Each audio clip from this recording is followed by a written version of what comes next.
Episode 7 of the No Cap podcast. We got another fire guest coming at you all today. My guy, Gabriel Largaespada.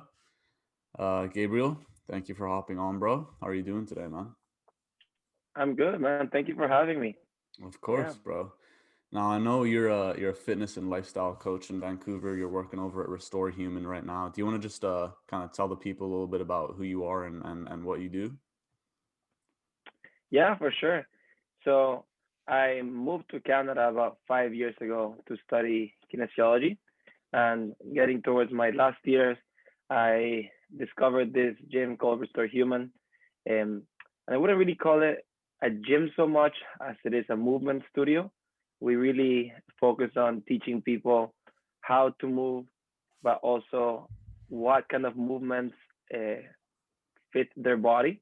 Mm-hmm. So, depending on what the length of their the length of their bones, for example, just what it is to move for them, and we do that through a series of uh, movement pattern tests and things like that.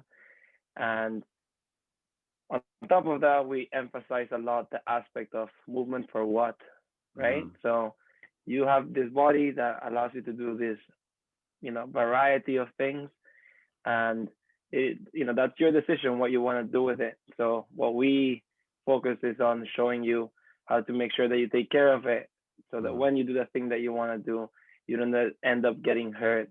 You don't end up spending so much time recovering from injuries and things like that. We have this really cool concept that we talk to our clients about, which is that of peak experiences.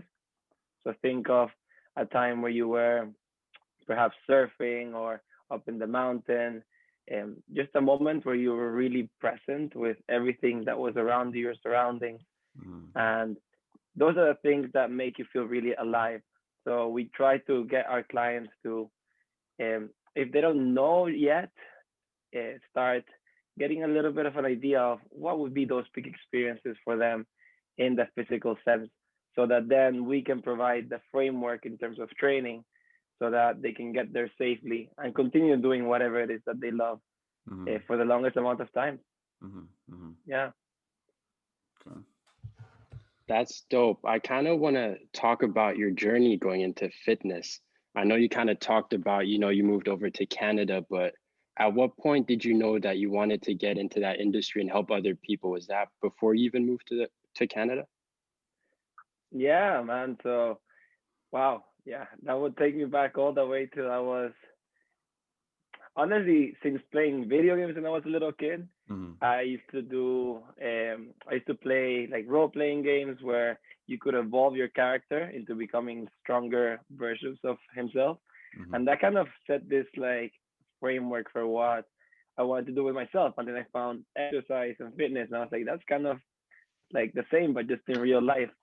Um, and around the time, I used to play a lot with my brothers, so we used to do a lot of role playing of being like ninjas and this and this and this, and we would Mm-hmm. spend like 3 hours playing hide and seek. So I've always had this really deep love for just moving and doing things in my body within the context of fun.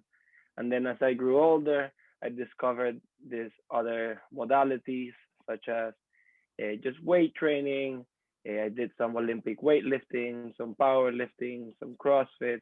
I always tell my clients that I was a little bit of a hummingbird. I just went Mm-hmm. from flower to flower, tasting all the different kinds of possibilities that movement had to offer. But when I started pursuing the discipline of powerlifting, which I did when I first moved to Canada, Mm-hmm. right after graduating in Nicaragua. That's where I'm originally from. I I got really, really almost obsessed with it, where I got very, very strong, very fast. Over a year, I was maybe like 140 pounds, and then bumped up to 160. And I went from lifting, bench pressing, say like not even like 135, which is like the 45 plates on Mm-hmm. each side, to almost like like not triple, but 2.5 of my body weight in one Mm-hmm. year, Mm-hmm. which is which I was really proud at the time. but I was making a lot of sacrifices in terms of joint health and in terms of just how my body worked. Mm-hmm. I was really strong in those three main patterns. For those who don't know, it's powerlifting, it's bench pressing, squatting, and deadlifting. And the rest you just train supplemental to just make those lifts as strong as you can for one single rep. Mm-hmm. So I was moving like a box. That's how I describe people. It's like my pelvis and my low back and my glutes and my core were one single thing, one Yeah. unit that moved like a really buff refrigerator, you know? Yeah. Yeah. so so there's nothing wrong with that, but my approach towards it, wasn't the healthiest. And Mm-hmm. so when I first came to Canada, sorry, when I first moved to Vancouver, because I used to live in Nova Scotia, that's where I Mm-hmm. first lived. Um, I kind of let go of that a little bit and started doing a lot of snowboarding. And during the snowboarding, you have one position that you're favoring most of the time. And so my right glute became like the strongest you've ever seen, Mm-hmm. but my left was just forgotten, man. Yeah. So I started getting a little bit of a tilt in my pelvis to the side, which was then giving me a bit of low back problems. And I had a little bit of a reality check where I thought to myself, well, I'm pretty young. Mm-hmm. Things shouldn't be hurting all the time. Yeah. And it was, serendipitously as things in life are around that time, I was getting into this practice called the Wim Hof breathing technique, Mm-hmm. which is this form of controlled hyperoxygenation, and you combine it with some cold exposure. And in that meeting, because the Wim Hof is the man who popularized this method nowadays, he went to Vancouver to UBC, and I was in that conference. And it was in that conference that I met one of the other coaches at Restore Human, who then Mm-hmm. told me, "Yeah, you should like come check it out." So I went to do the group classes, which we used to do group classes back then, and it was so unique. There was so much emphasis on like moving things in a way that actually didn't hurt. Mm-hmm.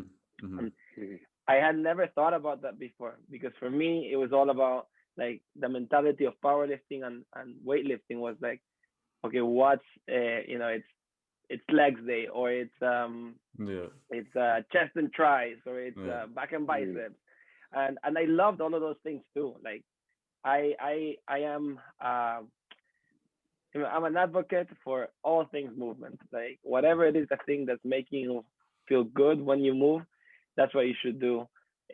But not to the sacrifice of your own health, because really that's what you're after, right? It's getting Yeah. healthy, and if you end up looking good in the process, that's a bonus. But really, Mm-hmm. overall health is the big objective. And I met Coach Pax, that's his name, in this Wim Hof experience. We all got in an ice bath and we all sang together. Like I remember we were all doing the "Who let the dogs out" chant all like together in this big thing. And I was Yeah. like, I don't know who's in this space, but whoever is um confident in themselves enough to just be a little bit weird. And so Mm-hmm. Pax and I hit it off right away. He told me about Restore Human, and in the next 3 months, I was already doing some shadowing for them. Started really from the bottom. Like I would clean the bathrooms. I would just Mm-hmm. like intern there for no pay because I just really loved their mission, which is well back then it was, and I still love this one, but to empower and educate people towards physical freedom and adventure. Mm-hmm. Yeah, Mm-hmm. that's a little spiel. So I know you kind of talked about a bit at the beginning about how like what you do for your clients is very like tailor made to that specific client. It's not like just a cookie cutter program that you apply to people. So when you do have a client coming in and it's somebody you want to work with, one, like how diverse is that clientele that you get coming in, and two, how do you go about figuring something out that works perfectly for them that's like based on their needs as opposed to just something, super generic. Yeah, great question. So at the moment, really, it's super diverse how many like the variety of people that we train with. Mm-hmm. Um, because we base ourselves in the principle of um, joint expression. We use this very cool model that one of the other coaches created. His name is Keshava, and he's basically like our not our evil genius, but like our crazy scientist. Yeah, yeah. He loves looking at the research. He's always coming up with acronyms because something that's important for us because something that's important for us is that the person's able to absorb the information.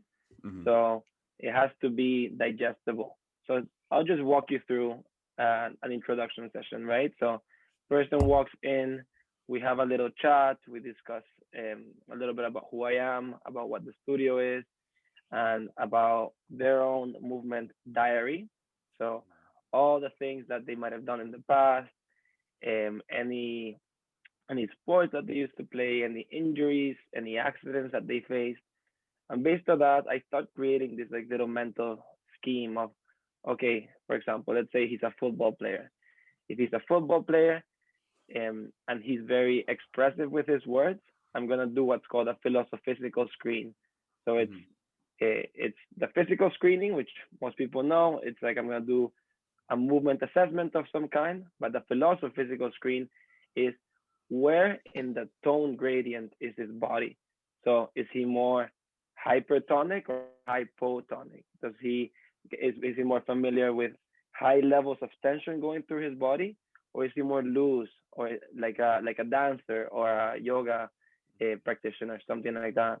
So in this case, he's a football player. So most likely, he's gonna be a little bit more hypertense. So his tones and inflammation is gonna be a little bit higher, and he might respond well to being pushed hard. So the kind of language that I'm gonna use is gonna be specific to the kind of you know the kind of language that he's gonna perceive the best. So in this case, I'm gonna use things that involve a little bit more science, a little bit more concrete terms, and I'm gonna find this is a little bit marketing esque, but it's important. I'm gonna find what's the weak link in his body during that session. So, Mm-hmm. for example, we go through different kinds of assessments, but the most basic one that we do is normally we'll do a squat, and just without telling them any more information than necessary, I'll just tell them squat Mm-hmm. because I don't want my input to then modify the way he does the squat, even though he's already gonna change it because he's in front of a person. So Yeah. he's like, he's having to demonstrate on the spot. So then the person does the squat, and I look at the different structures from the bottom up. So first I look at their toes. Are they gripping? Is there any point through the movement where the person is losing balance? Mm-hmm. And if it is, where does it happen?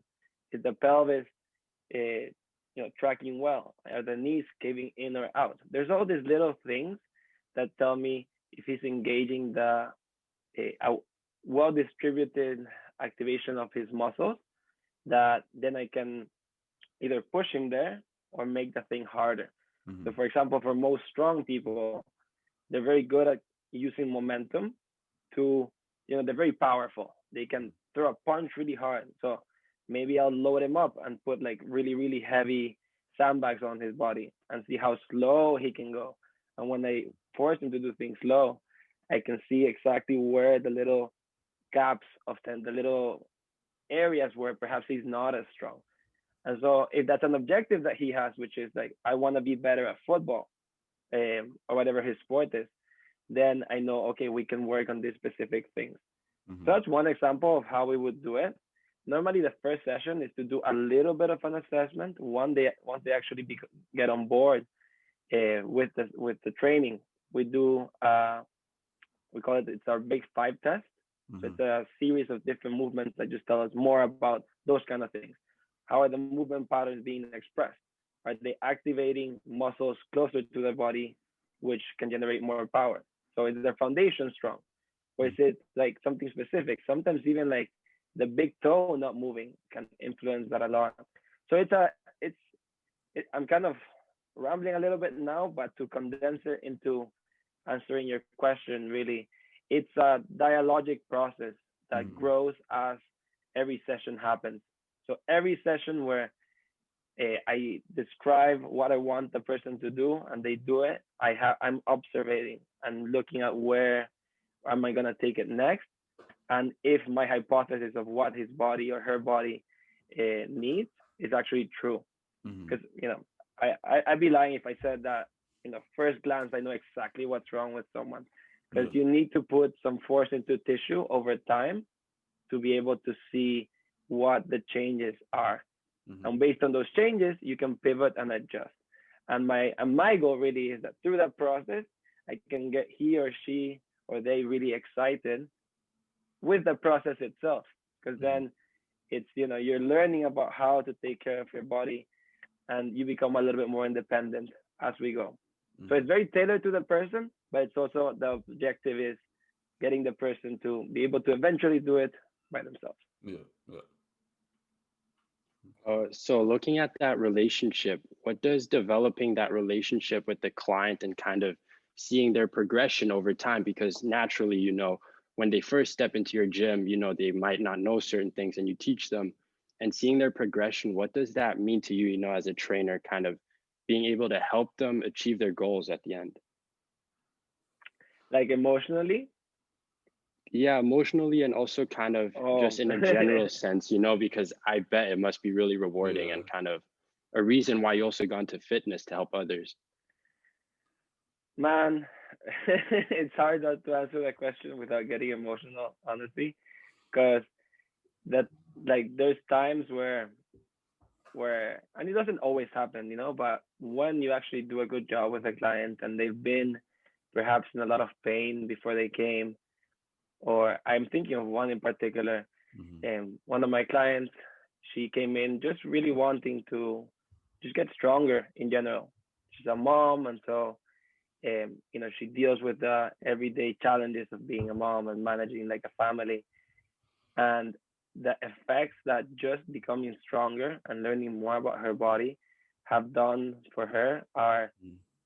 like they warm up my heart every time, because she's been able um, to fight fears not only in the framework of exercise and her own body, but also outside.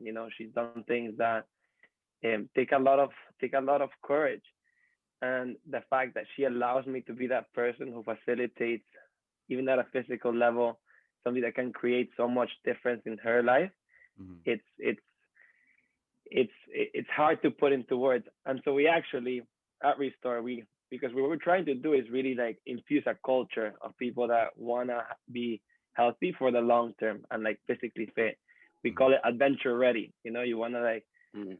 interact with life and Mm-hmm. with the world. Mm-hmm. And we call it storic. So that's the term we found. It's like the feeling that you get when you've actually facilitated a beautiful journey for a person, and that Mm-hmm. person now gets to see those rewards. Okay. So it's storic. That's the way Yeah. I would describe it, because it's hard to put into. There's so many other words. It's joyful. It's like melancholic. It's bittersweet, because at some point that they perhaps won't need to train with you anymore. Mm-hmm. But it's just like it, yeah, it feels super rewarding, man, and Mhm. that's really what drove me since I first started training myself. Why I did it was because I didn't know how to deal with all the really strong emotions that I experienced when I was younger. Like Mm-hmm. the reason why I started exercising was because teenage angst hit, and like this challenging emotions of like the dramatic intensity of Mm-hmm. emotional pressure of being a teenager. The way I dealt with that and the way I maintain my mental health was through exercise. And if I can do that for other people, then I'm always going to do that. I love it. Yeah. Do you usually tend to like stay in contact with your clients afterwards? Like, do you hear from them a while back after you finish the training with them and touch base again, or they might reach out to you or something like that? hmm So at the moment it's a little bit early in the game for me. Mm-hmm. This is only my second year of officially coaching people one on one. I Mm-hmm. used to do little ones before. Um, so at the moment, not yet. No, I Mm-hmm. haven't. I haven't really experienced that. There's one who I always check on him here and there, and that's where I think it's all about like is the bond that the person is ready for really just like a coaching bond, or is there a kind of friendship evolving alongside that Mm-hmm. coaching relationship? Mm-hmm. It's a little bit um you got to be a little bit careful with overstepping boundaries sometimes. You Mm-hmm. do want to retain Mhm. your your coaching persona. The So professionalism. Yeah. yeah, the professionalism, but the care aspect, I think I'll be more specific. I gotta be careful with that because I'm already a very like loving person. So I need to put those boundaries because if not, then sometimes too much empathy can be a little bit of a challenge, Mm-hmm. because a Mm-hmm. lot of people come to us with a lot of pain. And Mm-hmm. so if I'm always being there with them in that pain, it can be actually counterproductive to the session itself. Sometimes we're better off putting action instead of being just so focused on what the emotions are. And sometimes exercise can be very cathartic, you can actually release a lot of emotions just by moving. So sometimes I do need to take the reins and decide, okay, we're not gonna be in the emotional sphere today. We're Mm-hmm. gonna be dedicated more towards movement. But I they're like they are people that I care a lot about because Mm-hmm. they have given me their attention, and that's really like the most valuable resource, right? And Yeah. I'm very very honored that they do so. Yeah. That's awesome. I'm kind of curious to know, especially now, like, because everybody is kind of going through their own struggles with COVID, quarantine. Some people might not be able to access the gym. But for you, what are some tips or advice you would give to people right now, that might be going through those struggles? Definitely, man. I know I know that um we were lucky at my team in terms of how we responded to COVID because, and this is something that I would recommend, we talked about it as soon as it became a possibility. So as soon as there was this possibility of a pandemic starting to hit, talking about the thing that no one wanted to talk about, like what we would have done in those scenarios, really helped to calm down the the anxiety of the future and things like that. Mm-hmm. So that was before. So that's a tip that I would give to people is like build friendships or talk to family members with the intention and telling them that your intention is to be as truthful as you can, and using conversation to truly vent, not to complain, but to truly vent and to actually formulate even a general direction that you would like to use your time you know when COVID was hitting, and even now that it's still going on. I have certain practices that I use for myself that really help just keep me pretty mentally healthy. Number one, and I can't really emphasize this one more, is, and this one can be a challenge, but finding those people that you can trust, even if it's one friend that you can just start building a relationship of honesty and trust that you're being that for them. It's invaluable. We always, at least I did. I was trying to do a lot of these things on my own, and I know that's like a general thing that men tend to do because we want to be Yeah. like tough. And Yeah. For vulnerability is sure. not strength, and Yeah. I definitely Yeah. not agree with that because the most strong men that I've ever met in my life are all people that were vulnerable. Mm-hmm. And so that's number one. It's like finding that support system, and that's why I'm saying that I know it can be hard. So even one person, even if it's a family member, just explicitly telling them that you want to build that friendship. Meditation for me has been just, you know, pivotal, life changing. Mm-hmm. And that's particularly for me, my mind is very sporadic. It's just like I could be thinking of like cartoons, and then the next day I'm thinking about like the meaning of life. Things are always just changing really, really fast. So Mm-hmm. having a moment where I just calm down and I focus on my breath, or there's different styles of meditation, and sometimes people have a little bit of resistance towards even the word meditation. So you can call it just silence, Mm-hmm. like just being with a little bit of silence. Sometimes being out in nature makes it even more beautiful. And um, for example, here in British Columbia, we have so much access to that. So just Mm-hmm. finding, even if it's 5 minutes to just be with yourself a little bit, can really, really help. Even if the first 5 minutes, the first time you do it, you just end up thinking like this is a waste of time. That's already, it's gonna vent a little bit of that out, because even that, Yeah. it's like that complaining voice is Yeah. gonna be released, but it's gonna be perhaps aimed at the activity that you're doing, which is this sitting in silence. But even that helps. Mhm. Um, and then, so yeah, that's, so support system, some sort of stillness or meditative practice. Um, and then it might not come as a surprise, but movement is absolutely pivotal. Any kind. I tell people that they should find fun ways to incorporate movement into their life. So with the same client, the one that I was saying, I'm just super touched by her progress.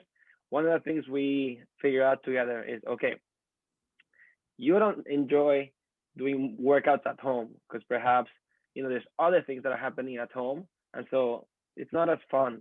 Mm-hmm. So put on 5 songs and go for a 5 song walk. Mm-hmm. Like just walk around the block, 5 songs. And when you lower the bar in terms of what physical exercise is, you're way more likely to do it, because it's a lot easier to act yourself into feeling a certain way than it is to feel motivated and then act. Mm-hmm. It's easier to start dancing, and then once you're dancing, you say, "Oh, I might start I might start exercising right away," than being laying in bed or on the couch and then being like, "I should exercise right now." Yeah. Yeah. Yeah. Yeah. And then, so we have those three. I'm gonna top it at 5 because I don't want to make it too complicated. Mm-hmm. But the next one would be, for myself, super important is like having a little bit of awareness about what kind of food you're putting in your body, Mm-hmm. and make sure that you stay hydrated through the day. A lot of times, we get very foggy in our mind and we just can't think clearly, and a lot of that has to do with just not eating things that are um, healthy for our body, Mm-hmm. because everybody's different, and being dehydrated. Sometimes it's just being dehydrated, Mhm. and dehydration can often show up as feeling hungry. So a little rule of thumb is like, okay, whenever you want to reach for the snack, just have a little glass of water first. Mm-hmm. Mm-hmm. And in terms of what food is healthy for each person, I'm not a nutritionist or anything like that, but there's certain things that I follow myself, which is just um, I just check in with my body after I eat that particular thing. So I'll eat the Mm-hmm. thing. Does that make me feel like trash after? Okay, perhaps I'll start eating a little bit less of that thing. Mm-hmm. If I eat less of that thing, does it still have the same effect? No? Great. Then I can continue modifying. Um, and then the last thing is related to this idea of peak experiences. Mm-hmm. Where's your curiosity? What are things that get you excited?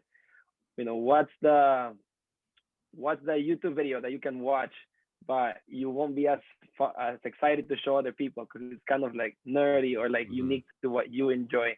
Mm-hmm. And is there activities that uh, is there any activities related to that you could be incorporating in your day to day? So, feeding your curiosity a little bit, and letting that joy for life start building again. And it has to be with the intention of play. It's almost like intellectual play, because everyone's got their job, everyone's got their responsibilities, but adding a little bit of play in the form of exposing yourself to a topic that you really, really love, or activities that you really, really love. They could be creative, they could be anything that has a little bit of that zest to life kind of experience to it. I say try to find out what that is. And if you're having trouble with that, try to think back to when you were a little kid and what those things were. Sometimes starting there can be a really useful stepping stone to, okay, yeah, I really love doing Legos. and who cares what it is, man? Like the Mhm. point really is to people love passionate people, not because of the thing that they're passionate about, but because of the passion itself, Yeah. right? And passion is an attitude that you build by feeding those curiosities inside your own self, and Hmm. then just sharing. Yeah. Yeah. Dude, I mean that's awesome. You really touched on like the connection between that whole mental and physical health. I want to kind of switch gears a little bit and talk about social media. And so obviously, it's a major part of all of our lives at this point. A lot of times on the show, we've talked to people and, asked them how they use social media to further their brand or anything like that. But with you, I kind of want to switch it up because you're in fitness specifically. There's a lot of information on social media and maybe misconceptions and a lot going on that's very easy to get sucked into. So how do you kind of counterbalance having that with clients who might come in, fresh off of reading something on social media or some post on Instagram or something like that that is completely false or potentially harmful, but it's so easy to get sucked into that trap of being in that kind of environment. Like how do you deal with that Mm, personally and also as a trainer for your clients? definitely, yeah. It's it's it's definitely a challenge, because Mm. I'm not exempt from it at all. And we all have that shiny object syndrome where, and like I mentioned, I'm pretty impulsive, so I see things and I'm like, okay, what is that thing? Mm. I think rooting yourself in the basics is really important. So, what are some of those basics, right? If you repeat a particular move for your body Mhm. and you make it harder, your body will adapt. So let's start at that, right? If well, there's also well, that those are one of the things. So you start with the basics. You think about how the body works, and those are the first things that I try to coach my clients in. Is let's look at how your body works. Let's get you to feel how that body works, and then you have a lot better information as to what thing you might be considering. Mhm. So trusting that in those initial steps, I'll be able to teach them about how their body functions. I think it's a good strategy so that if they were to, encounter this new thing, they might try it, but they'll be more inclined to trust their intuition about, oh, did it feel good or did it not Mhm. feel good? That if they hadn't. So that's, for example, with a client that I've been seeing for a little bit. Now, if the client already comes to me with a thing, say, and there's different, you could say topics, right? It could be like the latest exercise or the newest diet. Yeah, There's, yeah. it could be in either field, but if the thing won't do any harm, if the thing is something that is, for example, a new form of doing or seeing a particular thing, and they're excited about it, and I don't see any potential harm being done from it, I'll encourage them like try it out. Mhm. Like Mhm.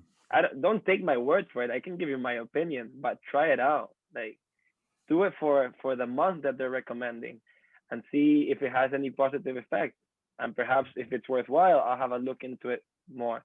But it's important that that's my main thing, that it won't harm them, right? Because if it's, for example, a toxic kind of perspective, or and this is where the red flags start coming out, is it promising things really fast? Mhm. Mhm. If it's promising things in a short time frame, I start to sniff out, okay, there's some marketing going here. Yeah, yeah. Is it Mm. is it is it saying that it's revolutionary and that no one has ever thought about it before? Mhm. Or is it building on knowledge from the past? If it's building on knowledge from things that we already have present, then that gives you a little bit more security. Sometimes you do find things that you've never seen before, Mhm. and then, for example, for me, I have this foundation of having studied kinesiology at UBC, and just loving biology and like the human body. So some of the principles that are present for the human body, if I see the thing that I'm being exposed to express them correctly, then I'll consider it, I'll try it, and if it has any positive effects on me, I'll bring it onto our team. Then our team will become that, they'll falsify it, they'll try to poke holes into it, and if it passes the test of my team thinking if it's viable, then we might incorporate it into our training. So that's for a little bit for clients and for myself, but I think it's really what I said first, which is let's build an intuition for your own body. Yeah. Let's try to get you to feel what it really feels like to be free in your body, to be relatively pain free, and to understand what things feel good, and putting what where feels good for your own self. Because then once your capacity to discern those things within your own body, it'll be a lot easier to try something out and to know if it's okay, perhaps it's not the right thing here. And then the last one, to clients specifically, would be like look at the things that that person has done in the past. Sometimes credentials do matter a little bit. So if this person has nothing, no business giving you advice on a particular kind of thing, perhaps look into that. I don't think that we need formal education to know a lot about topics today, but if the claim is quite outlandish, then perhaps be a little bit more skeptical about those things.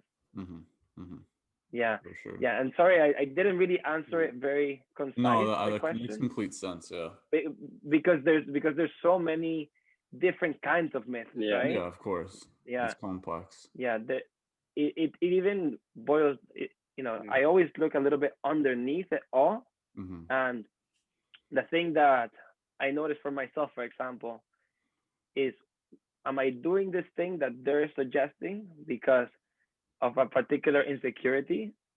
Is getting ripped in 30 days the thing that I want, and why do I want that? What is ripped gonna get for me? Is it gonna get validation? And if the reasons are more external than internal, then I need to even just question my motive a little bit, because I know that with those kind of things, I'll lose sight of the process. I'll lose sight of actually enjoying the thing that I might be doing, even if it's hard sometimes.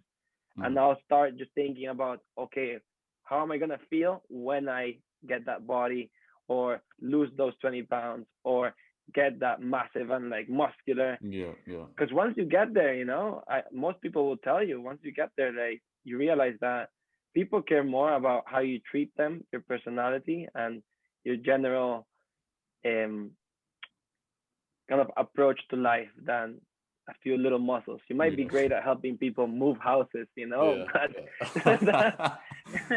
sure. And not to say that it's bad to have a good body. I'm all, we all care about it. It's all nice. I wanted to ask you, because you talked about social media and kind of having to navigate, the ins and outs, especially for you as a personal trainer. But what or who for you personally kind of inspires you to incorporate new techniques and continue to be innovative and kind of act as a role model for your clients, on a day-to-day basis? Do you mean in particular like someone on social media, or just in just general? In general, like, who do you kind of look at, maybe in the fitness world or in your own life? Yeah. Well, honestly, the first person that comes to mind is my boss, the founder of Restore Human. His name is Carlo, and he truly is just an outstanding person. He started Restore Human, but when he first moved to Vancouver, he was a sniper in the Australian military, and started doing fitness classes in the park. He coached CrossFit for a little bit, and then from those classes, being a little bit more representative of what he wanted, which is physical fitness that didn't actually hurt people, that actually didn't cause any injuries. He built Restore Human, and every step along the way, when the doubts have come in after graduating of, oh, am I in the right place? I could be doing so many other things. That's the big thing a lot of times for us younglings is like, where is my time better spent? Where is my growth gonna be happening the most? Every step along the way, he has continued to impress me and continues to do so. He's probably the person that I admire the most in terms of forward thinking, because he's not only thinking about new fitness things that we can incorporate, he's also thinking about the overall entity that is Restore Human, about where the cultural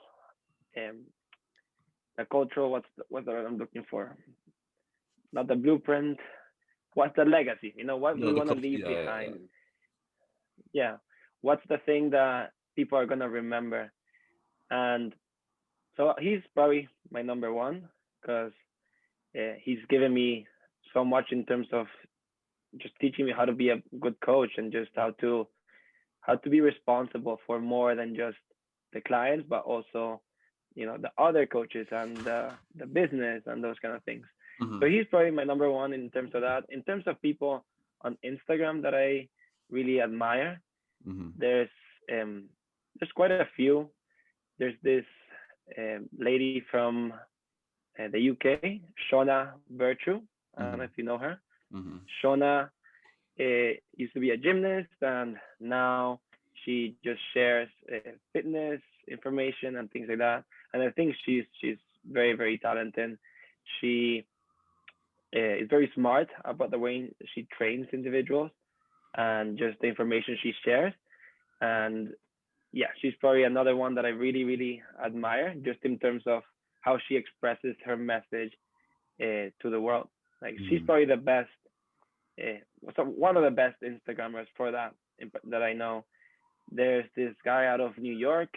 His name is Joe Holder, and they actually just released his masterclass on like physical fitness, and it was like the first one. And I really admire him.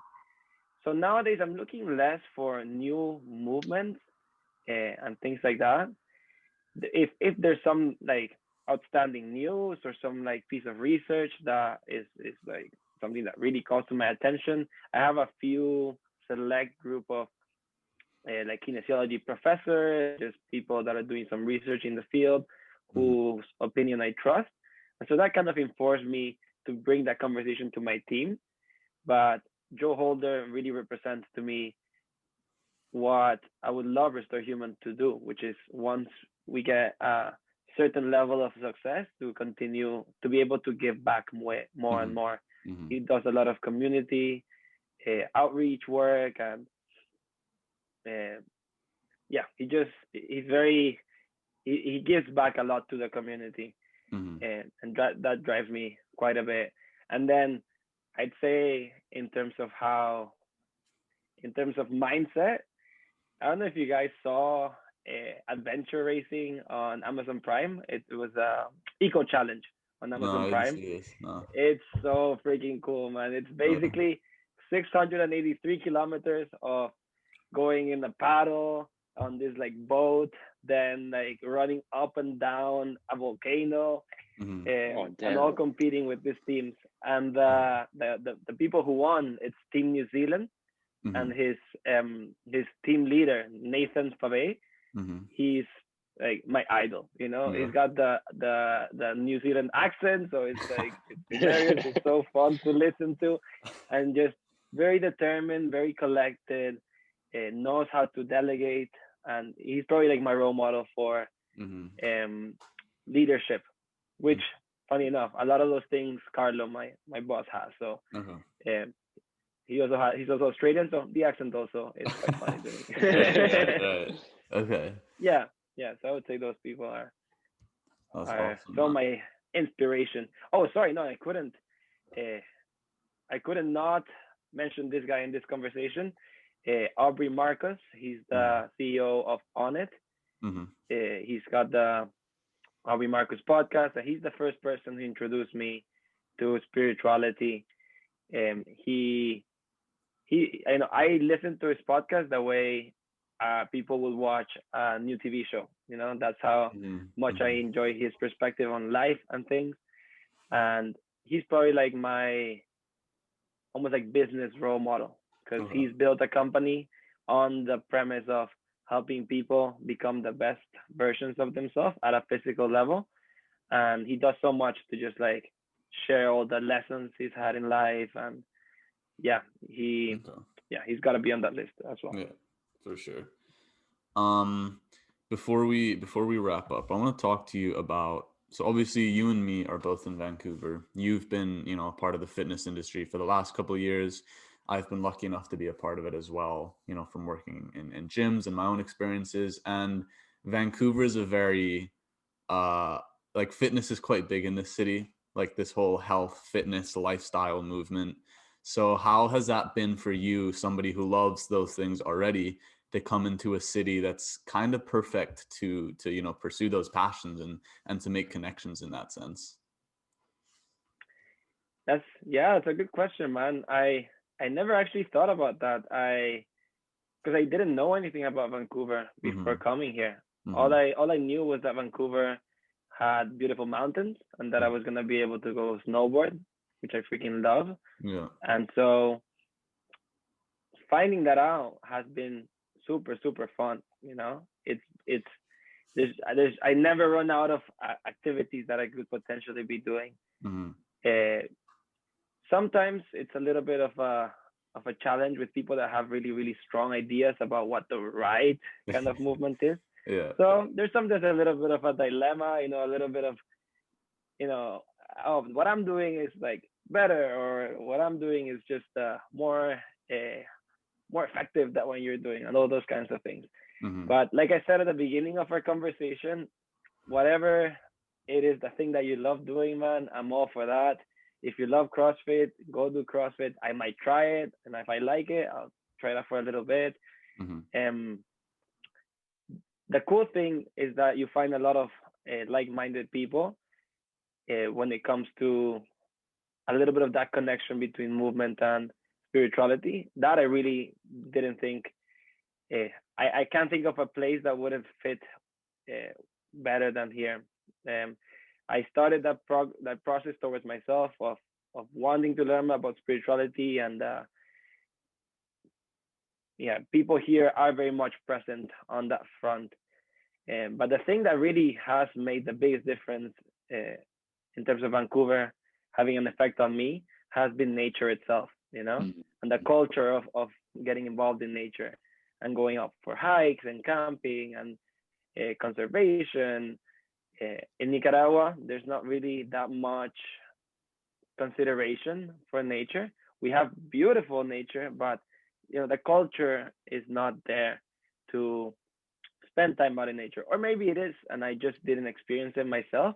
But when you're here, everyone's got their Patagonia backpack. Everyone's got their, their full-on gear. They can make coffee in like the top of a peak of a mountain. And I'm just there, wearing like 6 backpacks because I didn't have any gear at the time.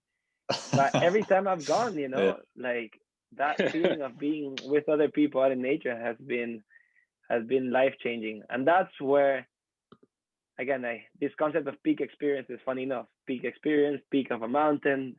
A lot of those for me have been out in nature. And if I can help people feel comfortable enough in their body that they're willing to go try that out, I think that is the way to get people to care a little bit more about the environment, which we all like to do. Like, at least I knew that I wanted to care more, but the actual caring, I admittedly took a little bit of time to build, and it built every time I went out to experience it. Yeah. For sure, man. For sure. Yeah, man. I mean, I think just in terms of everything you've talked about, kind of where do you see yourself wanting to move forward, in this whole fitness journey that you're on, both personally and career wise? And are you planning to stay in Vancouver? How are you planning to expand, going through Restore Human? Like, what do you see for yourself coming forward? Yeah, for myself, I'd say at least in the next 5 years, I want to stay here. I love it here. I have an amazing team. I have a beautiful group of friends that are all basically in the same page as me, and they're all doing things in their own regards that I want to help. I just want to help out in. I have some friends that are doing some of that community work, some friends that are more in the entertainment business, and if I can find a combination of those things for Restore Human, even with little side projects, that's something that I would love to do. And this year, which at Restore we've dubbed the Year of Adventure, I wanna, for myself this year, I wanna go on as many adventures as I can. I wanna continue getting that feeling, that love for it, and I also wanna get more prepared so that I can help facilitate that experience for others. So, for example, we're looking into doing a certification for canoeing because we have a canoe at our studio, an 8-person canoe. We actually took it all the way from Jericho to Gambier Island. So we have a little bit of practice. So getting more on the, like, even on the safer side of things, getting more ready for something like that. I'm also the videographer for Restore Human. So starting to do bigger projects, some sort of like short documentary style videos, that highlight this adventure and get people really excited about it. Continue getting the name Restore Human out, and alongside continuing to grow my own skills, becoming a better coach, always becoming a better coach. And I always are on the prowl for the next thing.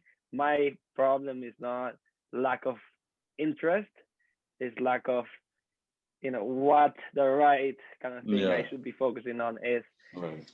But those are my kind of like North Stars right now, is getting Restore Human to grow more, getting involved with some of the projects my friends are doing, and becoming more and more capable to guide people out into adventure, into their own forms of peak experiences. Yeah, those are the three big things for me right now. For sure, man. Man, that is amazing. Thank you so much for sharing your awesome story. Yeah, man. Whenever I'm in Vancouver, I will definitely sign up for Restore Human. Yeah. Yeah,